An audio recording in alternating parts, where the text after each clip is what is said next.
यूहन्ना की अंजील और उसका 7वां बाब जो 53 आयात पर मुश्तमिल है। इन बातों के बाद यीशु गलील में फिरता रहा, क्योंकि यहूदिया में फिरना ना चाहता था, इसलिए कि यहूदी उसके कत्ल की कोशिश में थे और यहूदियों की ईद ख़याम नज़दीक थी। बस उसके भाइयों ने उससे कहा, यहाँ से रवाना होकर यहूदिया को चला जा, ताकि जो काम तू करता है उन्हें तेरे शागिर्द भी देखें, क्योंकि ऐसा कोई नहीं जो मशहूर होना चाहे और छुप कर काम करे।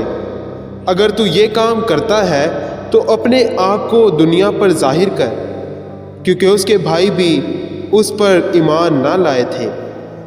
बस यीशु ने उनसे कहा कि मेरा तो अभी वक्त नहीं आया, मगर तुम्हारे लिए सब वक्त है। दुनिया तुमसे दावत नहीं रख सकती, लेकिन मुझसे रखती है, क्योंकि मैं उस पर गवाही देता हूँ कि उसके काम बुरे हैं। तुम ईद में जाओ, मैं अभी इस ईद में नहीं जाता, क्योंकि अभी तक मेरा वक्त पूरा नहीं हुआ। ये बातें उनसे कहकर वो गलील ही में रहा। लेकिन जब उसके भाई ईद में चले गए, उस वक्त वो भी गया, ज़ाहिरन नहीं बल्कि गोया पुशीदा। बस यहूदी उसे ईद में ये कहकर ढूंढने लगे कि वो कहाँ है, और लोगों में उसकी बाबत चुपके चुपके बहुत सी गुफ्तगू हुई। बाज़ कहते थे वो नेक है, और बाज़ कहते थे नहीं, बल्कि वो लोगों को गुमराह करता है। तो भी यहूदियों के डर से कोई शख्स उसकी बाबत साफ साफ ना कहता था। और जब ईद के आधे दिन गुजर गए तो यीशु हैकल में जाकर तालीम देने लगा। बस यहूदियों ने ताजुब करके कहा कि इसको बगैर पढ़े क्यों कर इल्म आ गया। यीशु ने जवाब में उनसे कहा कि मेरी तालीम मेरी नहीं, बल्कि मेरे भेजने वाले की है। अगर कोई उसकी मर्ज़ी पर चलना चाहे तो वो इस तालीम की बाबत जान जाएगा कि खुदा की तरफ से है या मैं अपनी तरफ से कहता हूँ। जो अपनी तरफ से कुछ कहता है वो अपनी इज्जत चाहता है, लेकिन जो अपने भेजने वाले की इज्जत चाहता है वो सच्चा है और उसमें नाराज़गी नहीं। क्या मूसा ने तुम्हें शरीयत नहीं दी, तो भी तुम में से शरीयत पर कोई अमल नहीं करता?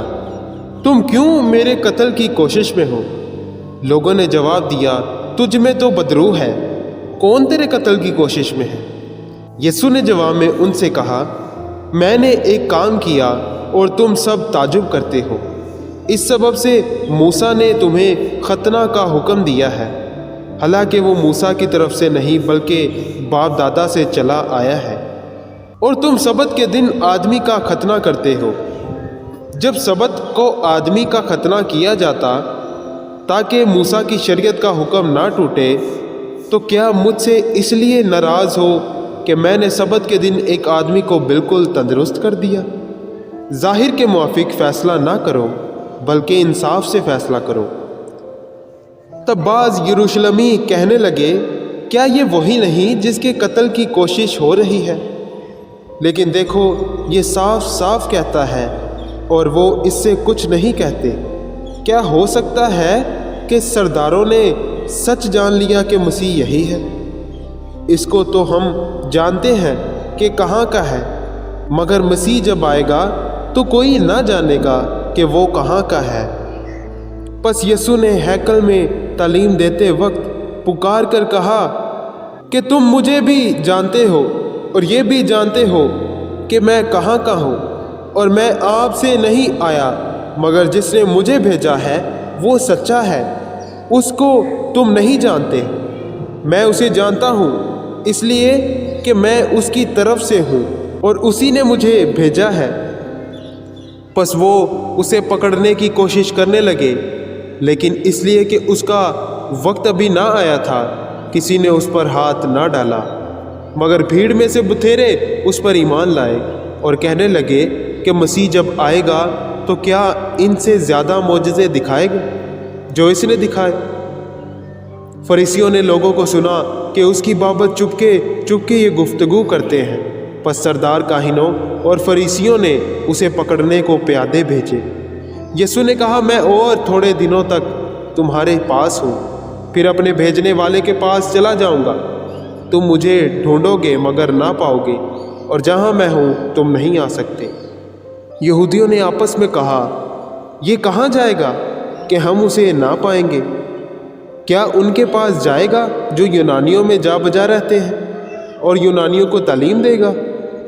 ये क्या बात है जो उसने कही कि तुम मुझे ढूंढोगे मगर ना पाओगे, और जहां मैं हूं तुम नहीं आ सकते। फिर ईद के आखिरी दिन, जो खास दिन है, यीशु खड़ा हुआ और पुकार कर कहा, अगर कोई प्यासा हो तो मेरे पास आकर पिए। जो मुझ पर ईमान लाएगा उसके अंदर से, जैसा कि किताब मुकद्दस में आया है, जिंदगी के पानी की नदियां जारी होंगी। उसने ये बात उस रूह की बाबत कही जिसे वो पाने को थे, जो उस पर ईमान लाए, क्योंकि रूह अब तक नाजिल ना हुआ था, इसलिए कि यीशु अभी अपने जलाल को ना पहुंचा था। बस भीड़ में से बाज ने ये बातें सुनकर कहा, बेशक यही वो नबी है। औरों ने कहा, ये मसीह है। और बाज ने कहा, क्यों? क्या मसीह गलील से आएगा? क्या किताब मुकद्दस में ये नहीं आया कि मसीह दाऊद की नस्ल और बैतलहम के गांव से आएगा, जहां का दाऊद था? बस लोगों में उसके सबब से इख्तलाफ हुआ, और उनमें से बाज उसको पकड़ना चाहते थे, मगर किसी ने उस पर हाथ न डाला। बस प्यादे सरदार काहिनों और फरीसियों के पास आए और उन्होंने उनसे कहा, तुम उसे क्यों न लाए? प्यादों ने जवाब दिया कि इंसान ने कभी ऐसा कलाम नहीं किया। फरीसियों ने उन्हें जवाब दिया, क्या तुम भी गुमराह हो गए? भला सरदारों या फरीसियों में से भी कोई उस पर ईमान लाया? मगर ये आम लोग जो शरीयत से वाकिफ नहीं, लानती हैं। निकोदेमस ने, जो पहले उसके पास आया था और उन्हीं में से था, उनसे कहा, क्या हमारी शरीयत किसी शख्स को मुजरिम ठहराती है जब तक पहले उसकी सुनकर जान ना ले कि वो क्या करता है? उन्होंने उसके जवाब में कहा, क्या तू भी गलील का है? तलाश कर और देख कि गलील में से कोई नबी भरपा नहीं होने का। फिर उनमें से हर एक अपने घर चला गया। आमीन।